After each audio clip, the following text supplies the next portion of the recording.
Hey everyone, welcome back to the channel. We are back after 3 weeks of absence and we apologize. We really missed y'all so much. And I'm gonna let Heath start. So, what's been going on if you've been watching little shorts and stuff? I had a UTI, but I also had a pressure sore as well. The UTI started a few weeks ago, and it was really my fault. I wasn't drinking enough water like I needed to be. And I could kind of tell it was coming on, but then, like the Wednesday before I went to urgent care, I was feeling really bad. My urine looked terrible. So I got up that Thursday and went to urgent care to give me an antibiotic shot and an antibiotic to take, and I still wasn't feeling better by Saturday. So I ended up going back, not to the urgent care, but the ER this time. And they gave me a new antibiotic, and that seemed to help. They prescribed me a new antibiotic as well. But I also had a pressure spot that was on my back. It's on my lower back. We'll show you a picture of what it looks like. It's not my butt, it's my lower back. So just so y'all know when y'all seeing it. But there's no butts. There's no butts whatsoever. But so I was having to stay in bed for the past 3 weeks. Rotate left, rotate right every 2 hours. And honestly, I don't rotate that often in the bed because I haven't really had any skin issues whatsoever. So this kind of popped up on us real quick. It wasn't like an open wound or anything, but it was red on the surface. And we had the doctor at the hospital look at it. He said, I believe that's a pressure sore. So we treated it like it was a pressure sore. And so one reason we're not been making that content is because we've just been tired. Having to wake up every 2 hours to turn and stuff like that has been an absolute nightmare. My shoulders, from having to lay on this side and this side, back and forth, have just been absolutely killing me. And this is probably the first week I've really been up every day, getting up, out of bed and things like that. Because one, the UTI had me feeling so bad, but then just being in the bed like that, it just tired you out. So to go back to where he was saying about the pressure, so in the 22 years we have been married, you don't normally rotate at night. It is important. They do tell you that if you're paralyzed, you should rotate every 2 hours. But from our experience in the 22 years, Heath has never had issues.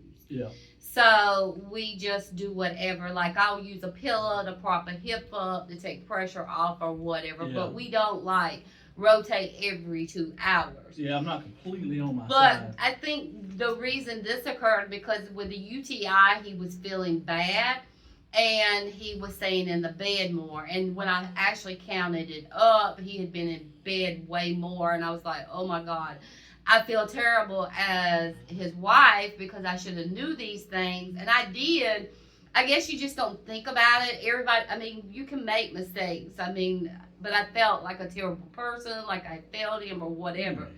But the pressure sore / they call it pressure ulcers, or you would hear it as a bed sore.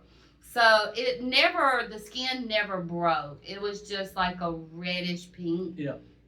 And the thing is, I honestly don't think that it was a pressure sore. Because after we went to the hospital, I had them look at it just to be safe because I was kind of worried about it. It almost looked more like to me, like an allergic reaction or something. And I thought about it, because that Thursday you had got an antibiotic shot that we had never used before or heard of, and you do have antibiotic allergies. Yeah. So when you would touch it, his skin would turn back to normal, like the normal color. And in my experiences, pressure sores or anything like that ever did that. So, but anyway, just to be safe, I told him when we got back from the hospital that we were going to go to bed and rotate every 2 hours. And I stayed in the bed with him the whole time, pretty much. Except, we were having things delivered.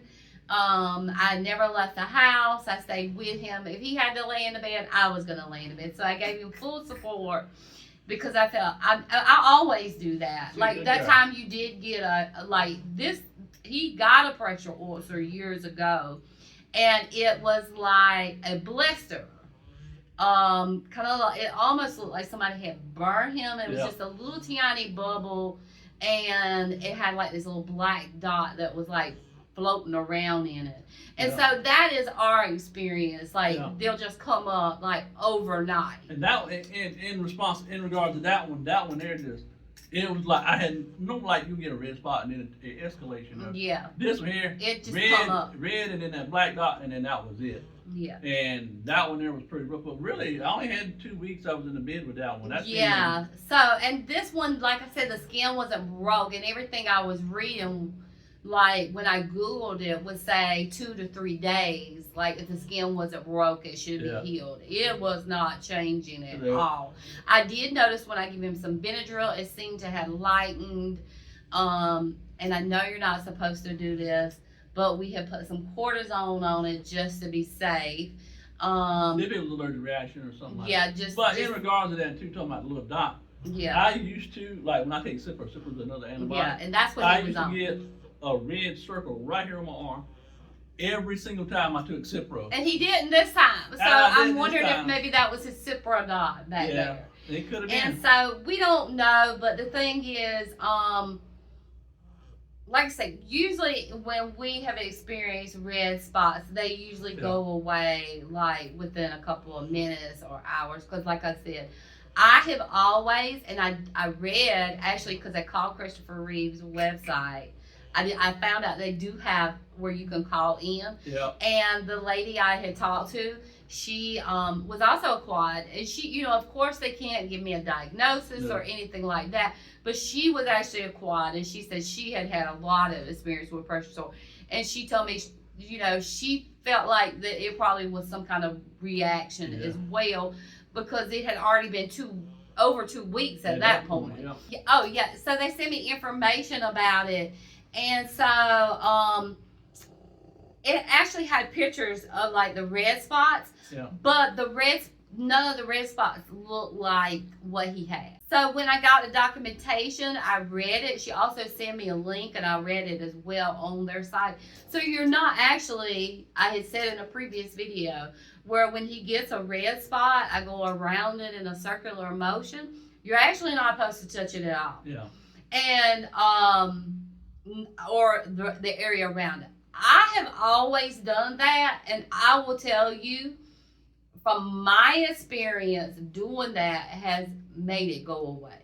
Yeah. But now that I look at the Christopher Reeve side, maybe it's just a fluke thing, but that's what I've always done as long as we've been married, and they usually go away. Well, I guess for minor ones it would be Because it useful. causes circulation to get back in the skin. So, like I said, I'm not a doctor. So, I would probably most definitely do what the Christopher Reeves Foundation suggests, not touch it.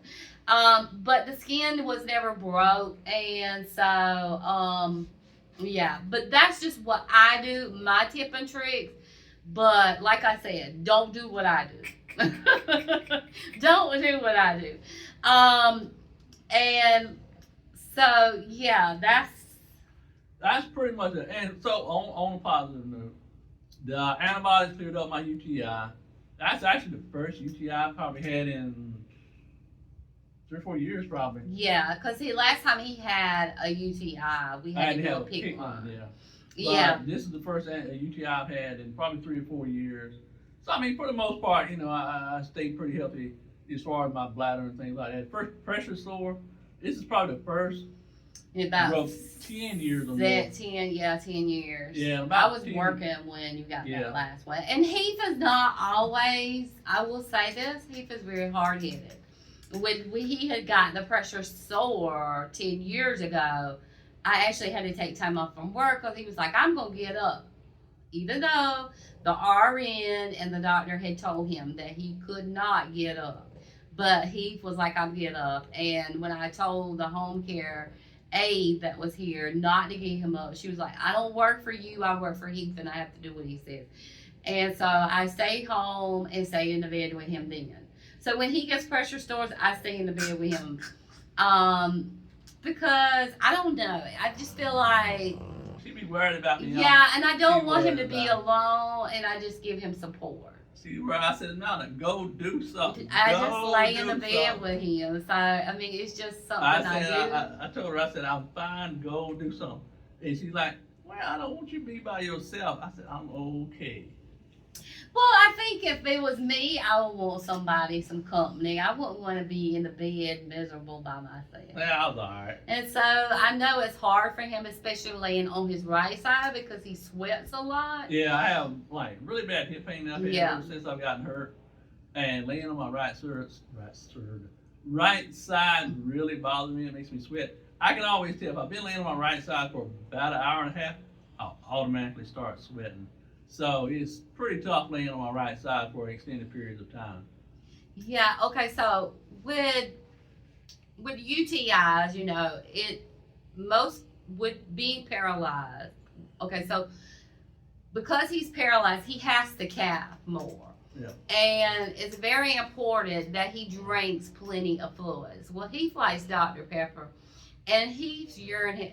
I can usually tell whether he's dehydrated by his urine. So usually when we calf, we don't get a lot because he doesn't drink a lot. And so he's doing better now because he is drinking more water. He can still have one Dr. Pepper a day, I want y'all to know I have not drunk Dr. Pepper in 3 weeks. And if you're out there and you know me from my other channel or Twitch or whatever, y'all know how big of a fan of Dr. Pepper I really am and stuff. Yeah. So. But it's very important to drink a lot as well, so you can clean and flush your bladder out. I feel like a horse. I'm drinking so much. Also, it's very important to calf every 4 to 6 hours. Yeah.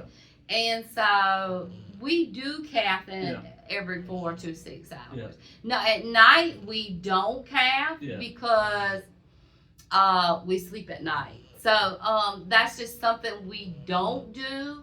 And most people, you know, even walking people don't get up in the middle of the night to use the bathroom. But I do pee a lot. But when he's laying down, he does tend to pee better. Yeah. So that is another reason why we don't calf at night. Yeah. But yeah, that was just our experience the last 3 weeks. And yeah, it was rough. It was rough. I'm not gonna lie. I was very tired. So there was one weekend we didn't have services. So I was doing because the aide worked on Friday. And so I didn't have service on Saturday and Sunday. So I did it round the clock. Yeah. And so I was trying to sleep as much as I could. I know I had said in one of the shorts, I was going to try to do periodic updates. That's why I didn't do too many updates, because whenever I did have an aide here, during the day, I would try to get some rest and sleep. Yeah. Because I was just so exhausted, you know, from getting up every 2 hours. It was just bad. Yes. And so I'm not gonna sit and tell you that it was easy, but it was worth it because he's better. Yeah, I'm better, y'all. Yeah, because if he leaves, I'm leaving. He ain't going nowhere, girl. That is a quick update on what's been going on with me, what's been going on with us. For the past few weeks while we've been haven't made any long form content. And we really do appreciate your comments on the shorts. It means a lot to us. So any of y'all's comments, they mean so much to us when y'all comment on our videos and stuff like that. So just want to say thank you for being there, supporting us through all of this, and continuing to support us through this as we continue our journey, being paralyzed and being married and all that good stuff like that, y'all. And we miss y'all. I miss the people that comment. Yeah. I mean, I really enjoy it. And meeting new people and stuff. And some of y'all that are y'all regular commenters, you know who you are. You're like family to me now. And so I miss y'all. And like I say, if we just do this just to help one person, you know, from just our experience, you know, and that's what we're mostly talking about is our experience. We're not trying to give medical advice out that is, we're not doctors, but we do want to help people, you know, if whether it's somebody that may be newly paralyzed, you know, I mean, I feel like if we help just one person, then we done what the whole goal of our channel is. And so, like I say, we appreciate everyone that watches. We miss y'all greatly. And we will see you in the next video. Much love, y'all. See you later. Bye.